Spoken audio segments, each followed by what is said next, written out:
Trump has no hold on reality, says ex-FBI boss James Comey. James Comey says the president pressured him to ease up on the FBI's collusion inquiry. Jonathan Ernst, Reuters.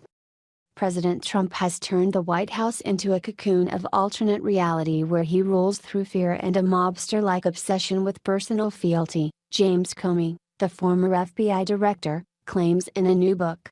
Mr. Comey, 57, was sacked last May, allegedly because he would not pledge loyalty to the U.S. leader. In a memoir due to be published on Tuesday, Mr. Comey exacts his revenge with a scathing account of his 4 months as FBI director under Mr. Trump. It depicts the president as untethered to reality and a serial liar. Dealing with him, he writes, felt like flashbacks to my earlier career as a prosecutor against the mob. Mr. Comey's book, A Higher Loyalty, is published at a particularly sensitive time for Mr. Trump and the White House. Officials there describe Mr. Trump as enraged by the FBI raid of his personal lawyer's home and office on Monday, raising the prospect that he could fire Rod Rosenstein, the Deputy Attorney General, who appointed Robert Mueller as special counsel in charge of the investigation into alleged links between Russia and the Trump campaign.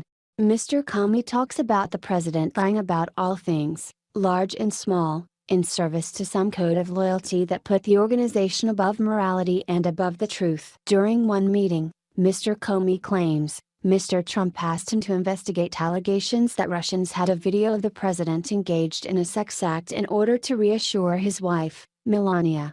The episode was described in an unverified dossier compiled by Christopher Steele, in which the former British intelligence officer wrote that the president hired prostitutes to urinate on a bed at a hotel he stayed at in Moscow.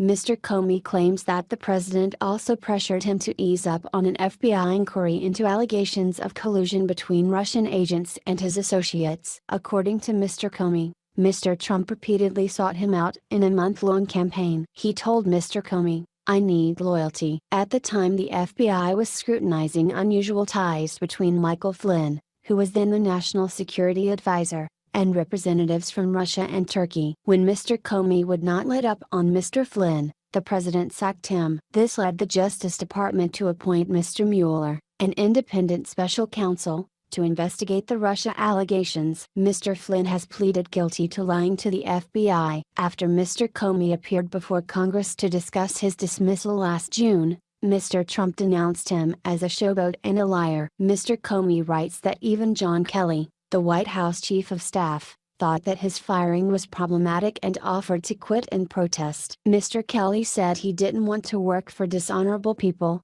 Mr. Comey claims. He predicts that a pivotal question being examined by Mr. Mueller is whether or not in urging me to back the FBI off our investigation of his national security advisor and in firing me, President Trump was attempting to obstruct justice, which is a federal crime. There is at least circumstantial evidence in that regard, and there may be more.